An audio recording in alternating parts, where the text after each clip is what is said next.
Terkuak Sudirman disiksa, agar akui Peggy sebagai pelaku pembunuhan Vina dan Eki Cirebon.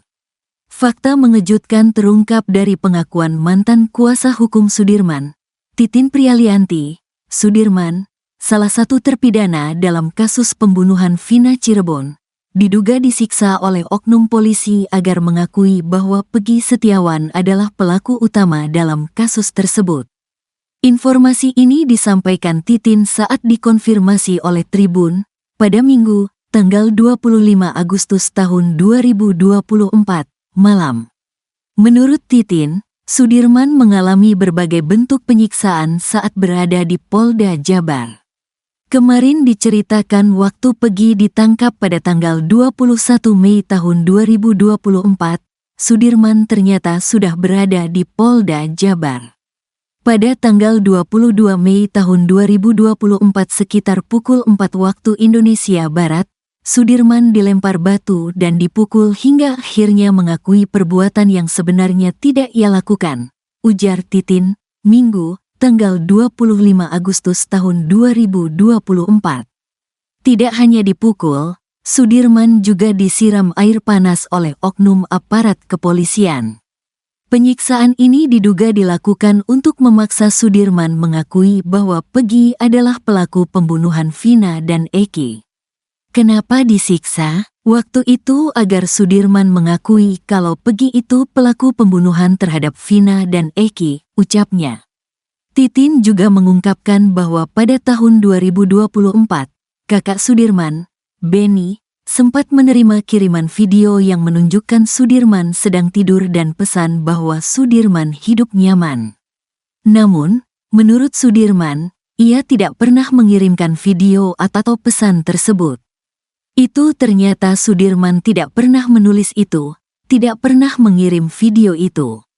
Jadi yang ngirimnya itu oknum, jelas dia. Pengakuan ini menambah panjang daftar dugaan pelanggaran yang terjadi dalam penanganan kasus pembunuhan Vina dan Eki. Sebelumnya, Sudirman, salah satu terpidana yang kini berada di Lapas Bancai Bandung, diduga mengalami penganiayaan saat berada di Polres Cirebon Kota pada tahun 2016.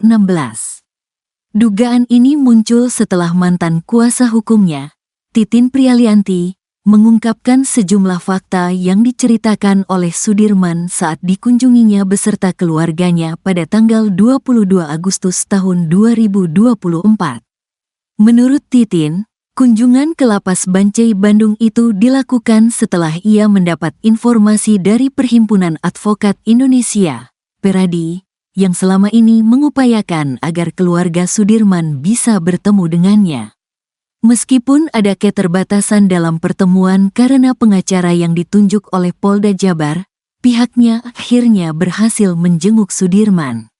Kesan pertama saat saya melihat tubuh Sudirman, seperti orang sakit, tidak nyaman. Saya sempat bertanya, "Kamu kenapa duduknya gelisah?" Sudirman jawab, "Saya tidak bisa duduk lama-lama, Bu. Sakit." Saya tanya lagi, "Emang kenapa? Kamu lagi sakit sekarang?" Sudirman jawab, "Enggak dari dulu.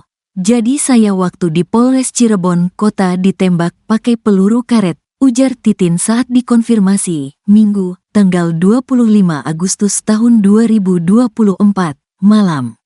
Titin juga mengungkapkan bahwa saat Sudirman bercerita, ia menunjukkan luka di bagian belakang tubuhnya yang diduga akibat dari penembakan peluru karet tersebut. Luka tersebut membuat Sudirman mengalami kesulitan untuk duduk atau berbaring dalam waktu yang lama hingga kini. Sudirman juga menyatakan itu, dia cerita lagi katanya ditendang, posisinya Sudirman pelan-pelan ngomongnya. Itu pun saya desak nanya kalau Sudirman diapain lagi, ya gitu ditembak pakai peluru karet, terus ditendang orangnya pakai sepatu. Itulah sebabnya Sudirman itu aktivitasnya tidak bisa luar biasa. Kalau duduk tidak bisa lama, kemudian kalau berbaring juga sama gak bisa lama.